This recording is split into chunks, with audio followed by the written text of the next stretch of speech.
Newspapers, especially ones that are doing phenomenal work, are not valuable for the billionaires, and they can't succeed, they can't exist without omega wealthy people keeping them afloat.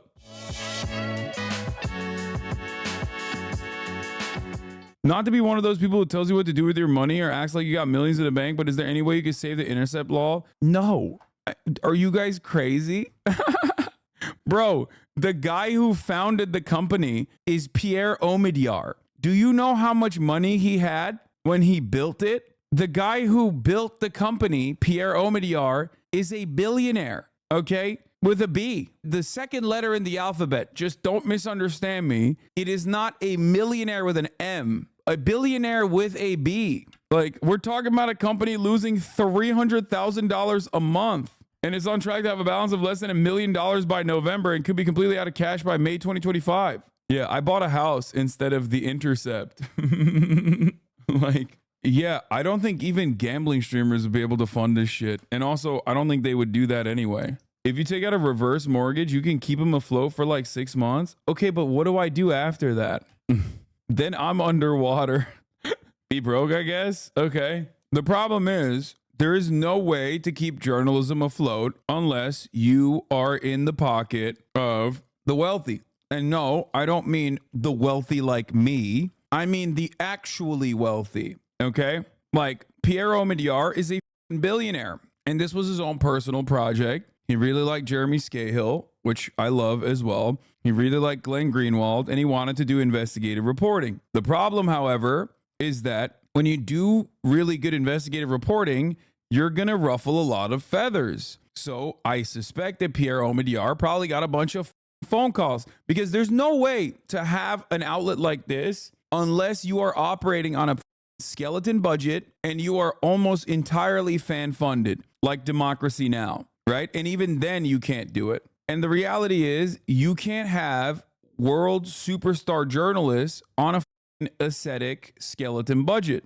You just can't do that. So there is no genuine incentive for anyone to operate a company like this. Great story here. The Intercept, one of the U.S.'s leading leftist publications, was funded by a tech billionaire. This is true. Once he stopped sending cash, the magazine couldn't make any money, and its reporters began struggling for power and knifing each other. Decades from now, we tell the story of how America calmed down after the unrest of the 2010. Stories like be a key part of history. I don't know why this guy is still doing the like Fukuyama, that his name, like history died shit. Like history is over. Like we're living in the end of history. Like we're just going to calm down and go back to neoliberalism. Like a dude who just legitimately doesn't understand how unimaginably unstable the world around him is, and is like desperately writing articles to make it seem as though it is totally stable and neoliberalism is working. Newspapers, especially ones that are doing phenomenal work, are not valuable for the billionaires, and they can't succeed, they can't exist without omega wealthy people keeping them afloat. That's it.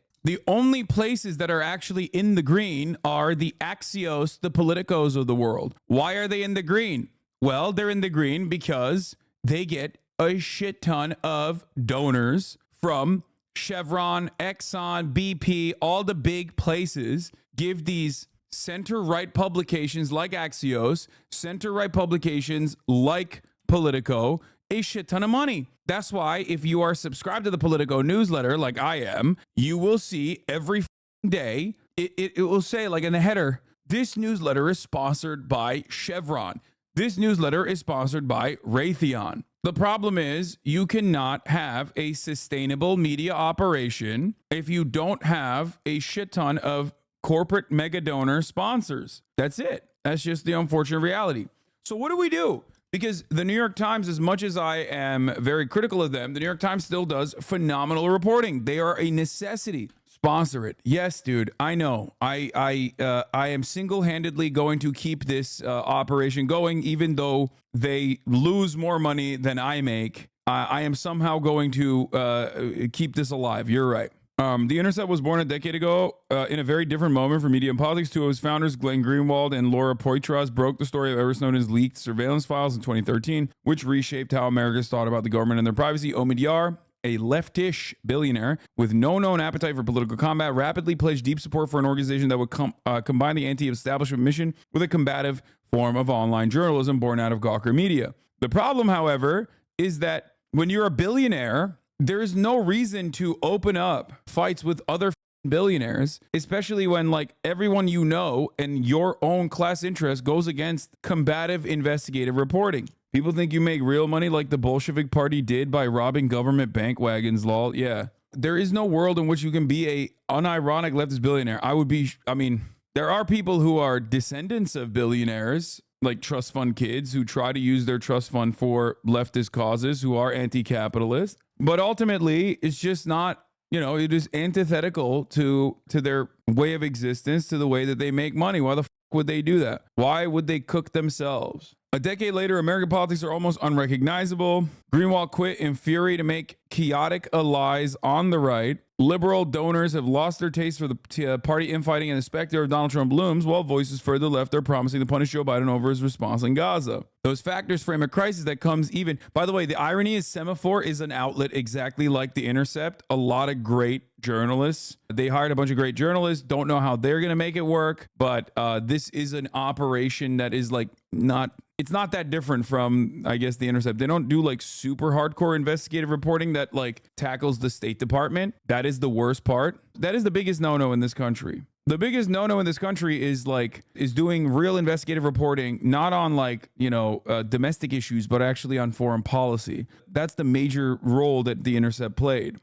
Anyway, The Intercept has broken stories by American diplomatic cables, warning of a catastrophic Israeli invasion of Rafah, infighting in the philanthropic world, and the tensions on campuses, in art galleries, and inside U.S. newsrooms over the war in Gaza. It has picked fights with the New York Times and become a home for the harshly anti-Israel voices rarely seen in U.S. media. That part is true. Like their reporting on the Screams Without Violence was incredible, and they haven't stopped, and they're still doing phenomenal work. But tensions between the outlet's star reporters, his founders, and his 4-person nonprofit board are threatening to unravel it. Many of the Intercept journalists direct their ire at Chabelle, a long-time nonprofit executive. Chabelle joined the Intercept at a transition moment for the organization in 2022. First Look Media had offered a $12 million grant to help the publication spin off, about half of what the Intercept leaders had asked for. Publications editor-in-chief Roger D. Hodge said he told the organization's board that he did not believe the grant was enough, and they should wind down the Intercept and give staff as a generous severance package as possible. Chabelle, who had initially joined the organization as a consultant to manage the expenses of oversee the spinoff, helped convince First Look Media to up its grant to $14 million and presented what appeared to be a financial path forward for the organization. When staffers convened in October last year for a meeting at the organization's New York offices, his leadership had what staff interpreted as good news. Now the organization's CEO, Chabelle, overseeing the new financial support model, which would rely on both small dollar donors and major gifts from philanthropic individuals and organizations. While she wouldn't commit during the meeting to not laying off staff in the future, Chabelle told employees that the organization was stable and appeared to be on target to meet its fundraising goals. Editorially, world events have reinvigorated The Intercept and given it its renewed purpose. Because the publication's disdain of Israeli military action and sympathy for the Palestinians distinguished it early in the Gaza war from many major American news outlets, and its distance from the democratic establishment helped it break a number of stories about the rift within media organizations, liberal politics, and the art world over both U.S. domestic issues and Israel's military operations in Gaza. It's so sad, dude. A lot of my friends that I have had the fortune to work with, that I have the fortune to call my peers, people that I've looked up to, that were very influential in my development, in my upbringing. People like Jeremy Scahill, of course, or friends like Ryan Grimm and Ken Klippenstein, who I urged Jank to hire back in the day because I thought he was awesome. These guys, they all work at The Intercept. They do phenomenal reporting. Ida Chavez, there's so many. Akilah Lacey, right? I think she was at The Intercept as well. I love The Intercept's entire lineup. They're all phenomenal. Problem is, you just gotta, I don't know, you just have to dial it back, I guess. Like, these organizations can only work with, Prem Takar is great as well. Did Hasan pull an I Made You? No, I did not. I'm a commentator. I don't do shit. I don't make news stories. I don't do investigative reporting. I don't do reporting at all. I need reporting so I can do commentary. So it's a major issue. Yeah, fundraiser for The Intercept is such a funny take. It's like, no, dude, we can't do a fundraiser for The Intercept. We cannot save The Intercept personally. This community cannot do that. Okay, you're insane. They need to do internal restructuring and figure it out amongst themselves. You're talking about an institution that was like established by a billionaire. But while the scoops yield a small dollar donations, the organization's leadership struggled to find big money needed to keep it operating. Privately, the executives acknowledged while philanthropic donations had doubled between 2022 and 2023 from 488,000 to 867,000, they still had fallen short. In February, the publication laid off 30% of its editorial staff. It also fired Hodge. The relationship between the then editor-in-chief and Chabelle had been deteriorating for months after Hodge told Chabelle that he would not lay off any more staff. Two sources told Semaphore she was also frustrated by his lack of enthusiasm for working more closely with the business side. Chabelle raised their concerns to the organization's board of directors. There you go. It is always the same attitude. He said, I'm in danger. So it's the never-ending power dynamic between actual combative journalism, which is a necessity. It's a fundamental plank of real democracy, true democracy, right? Is having an educated populace make educated decisions. And the only way they can be completely educated on the matter is if there is like actual legitimate combative journalism happening, investigative reporting happening. And investigative reporting is always going to ruffle feathers, is always going to disrupt the existing hierarchical standards. And that is the reason why you see the likes of Ben Shapiro at the Daily Wire raking in a gorillion dollars, while real investigative reporting, on the other hand, and those from the likes of the Intercept, they're having a very hard time. That's just what it is.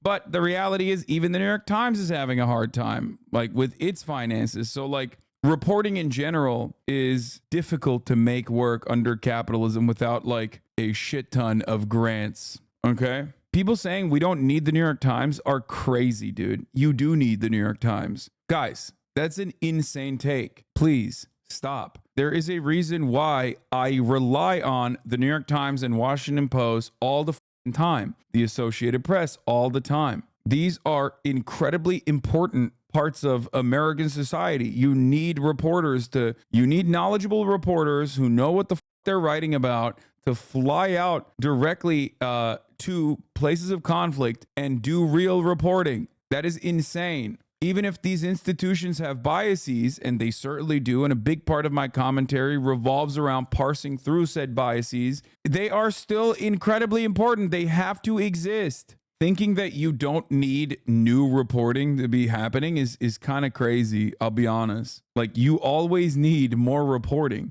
Things are still happening. You know what I mean? Even if the New York Times is like very, very biased, and very frustrating in general in how biased they are, especially as it pertains to doing propaganda for the State Department, they're still a profoundly important institution, and there are some phenomenal journalists there, okay? Still.